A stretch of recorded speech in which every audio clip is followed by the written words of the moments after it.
करके उसको भी इसने बर्बाद कर दिया है। इन सब बातों को लेकर के हम दलित पिछड़े गरीब गुरबा लोगों को क्या उठ खड़ा नहीं होना चाहिए?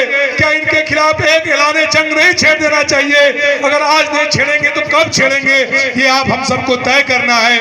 इस देश में आपने देखा होगा, इसमें 2-3 साल पहले सीए एनआरसी का आंदोलन चल रहा था। इस तमाम मुसलमान लोगों पर गोलियां चलवा रहा था योगी सरकार के द्वारा, और योगी उस समय हमारी नेता प्रियंका गांधी ने इसी आजमगढ़ के बिलरियागंज में आकर उन लोगों के साथ खड़ा हुई। बिजनौर में गोली चली, वहां पर गई थी। कानपुर में गोली चली मुसलमानों के ऊपर, वहां गई थी।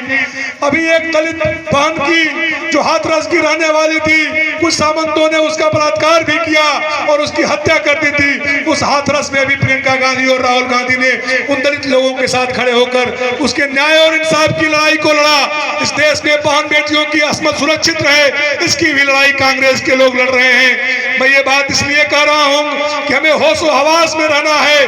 हमारे तमाम पहले लोग कहते थे कि बड़ी मेहनत से कश्ती निकाल कर लाए हैं बच्चों, इसको रखना संभाल के। वो इसलिए कहा करते थे, वो जानते थे कि अगर आप सावधान और सतर्क नहीं रहोगे, इस देश में पुनः तुमको गुलाम बना दिया जाएगा। पुनः तुम्हारे जमीन को कब्जा कर लेंगे, घर मकान और दुकान को कब्जा कर लेंगे। जो ये बाबा का बुलडोजर गरजता है, ये दलितों के पिछड़ों के ऊपर गरजता है। वो जानते हैं कि इनको पहले धन से पैसे से इनको कमजोर कर दो ताकि ये अपनी लड़ाई न लड़ सके। भाजपा और आरएसएस का ये मानना है कि इस देश के बहुसंख्यक लोग गरीब रहेंगे, कमजोर रहेंगे, तो उनकी बातों को मानने के लिए विवश रहेंगे और सिर्फ अपनी पेट की लड़ाई लड़ेंगे, अपने सम्मान की लड़ाई नहीं लड़ पाएंगे।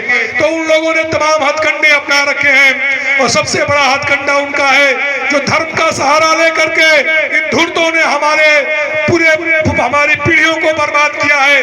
आज पूरे देश में आप देख रहे होंगे तमाम पोगा पंथ और बाबा पैदा हो गए हैं जो बताते हैं कि इस देश में जो समस्याएं हैं उसका समाधान आपको भगवान से कराना है। लेकिन जब वोट देना होता है तो हमारे वोट से सरकारें बनती है, हमारे वोट से क्या हमारी समस्याओं का समाधान नहीं होना चाहिए।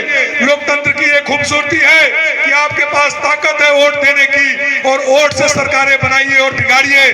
लेकिन आप अपने अधिकारों को भूल गए हैं, कुछ पैसों की लालच में, कुछ इन अफवाहों के लालच में, कुछ बाबाओं के लालच में हम लोगों ने अपने आप को उनके सामने गिरवी रख दिया है, और हम सरकार को बदल नहीं पा रहे हैं जो सरकार हमारे खिलाफ है। तो मैं साथियों आप लोगों से कहना चाहता हूं कि हर पीढ़ी का दर्द रहा है, हर पीढ़ी के लोगों ने लड़ा है। जब गौतम बुद्ध के जमाने में दुख था तो उसके लिए भी उन्होंने लड़ाई लड़ी।